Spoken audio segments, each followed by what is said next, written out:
In Australia and all over the world right now, companies are facing this dilemma of having their employees do the same tasks over and over again.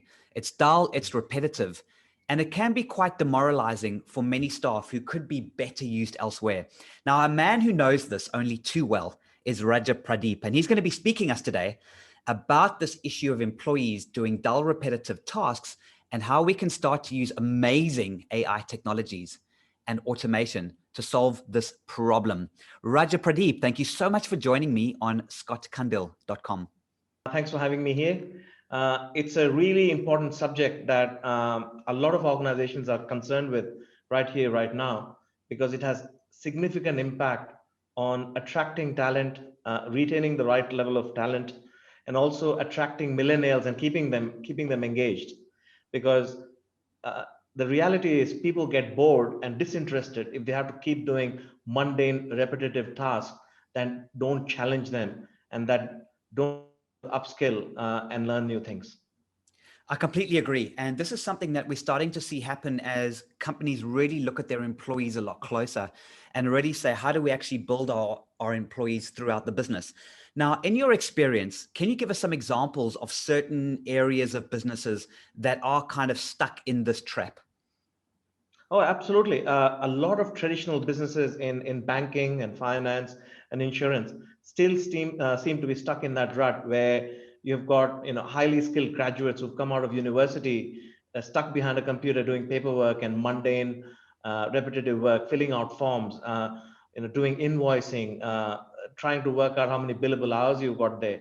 If you look at a legal practice, for example, you would have a highly skilled, very smart graduate stuck behind a desk for days trying to work out if the principal legal practitioner has got any conflicts with the casework that's coming in.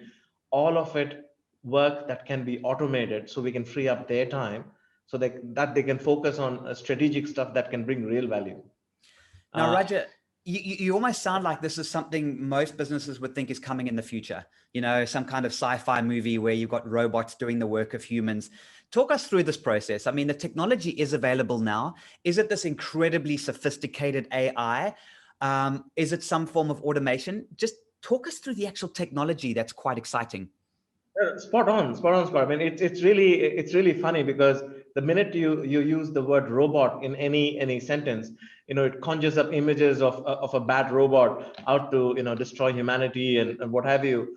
Far from it, because robots have been around for decades, and software that has intelligence built in has been accessed by the large end of corporates, the big end of town forever. So it's nothing new.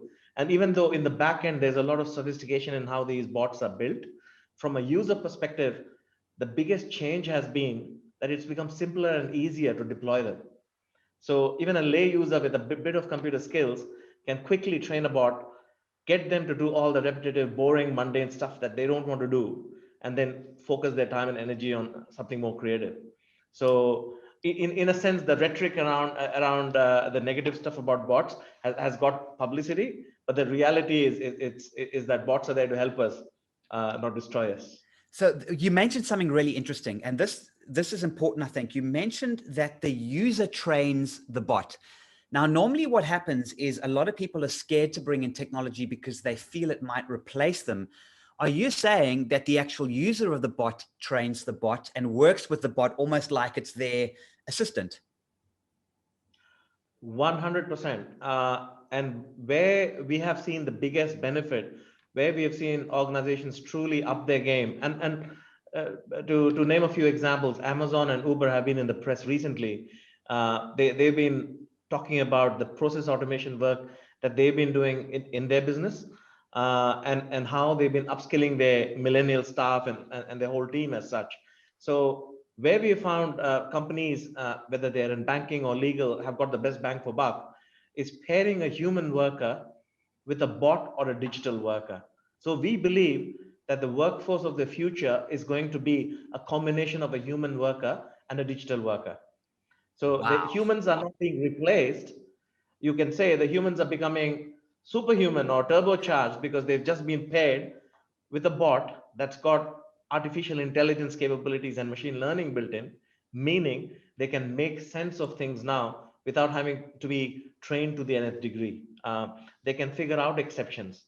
For example, if a bunch of invoices were sent to them in different format, they would be able to figure out where the invoice number is on the page without it being coached or programmed to do so. So now the opportunity is there for the smart human to say, you know what, I'd rather focus my time on creative pursuits.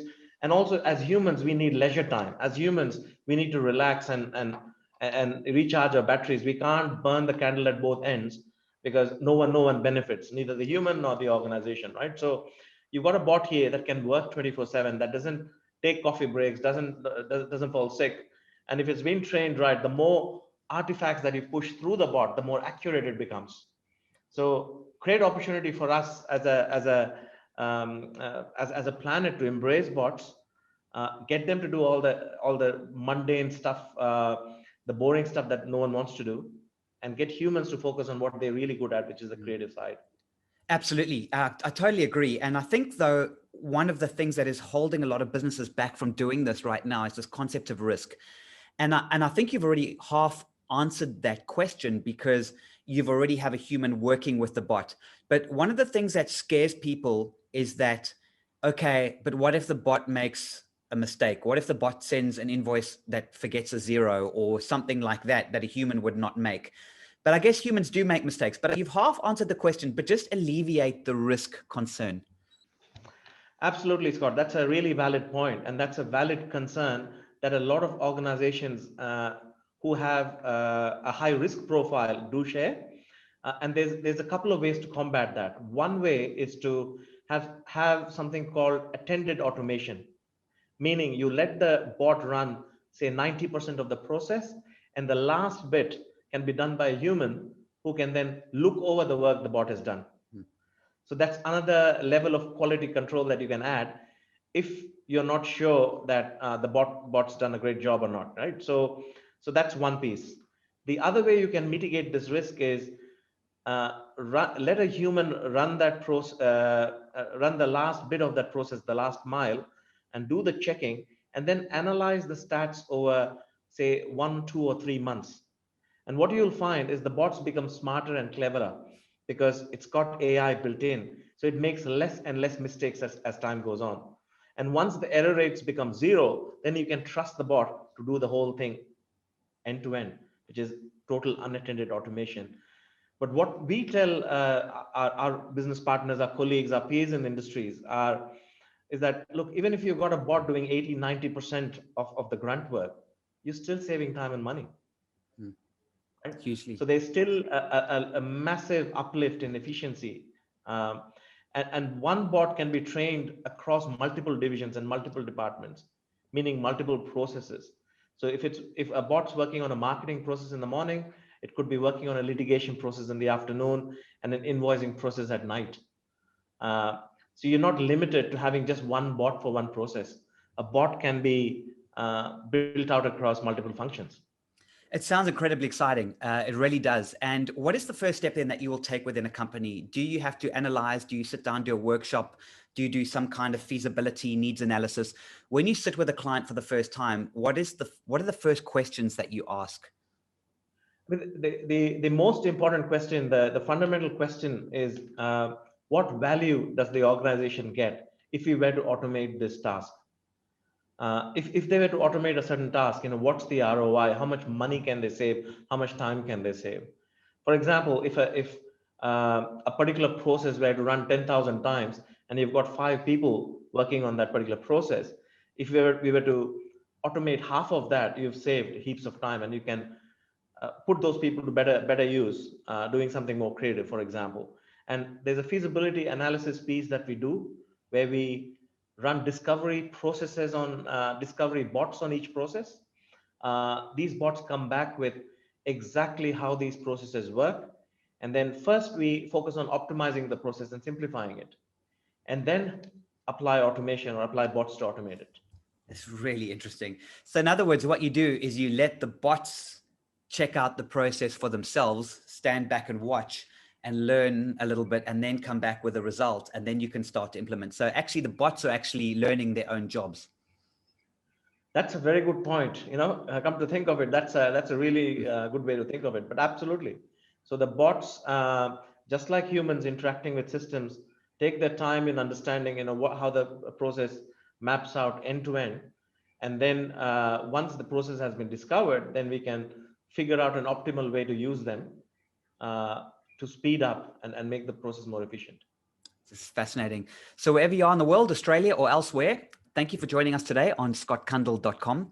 Raj's details are in the description of the video. He would love to have a conversation with you about how to automate those redundant tasks. Raja, thank you so much for joining today. Oh, thank you, Scott. Thanks for having me.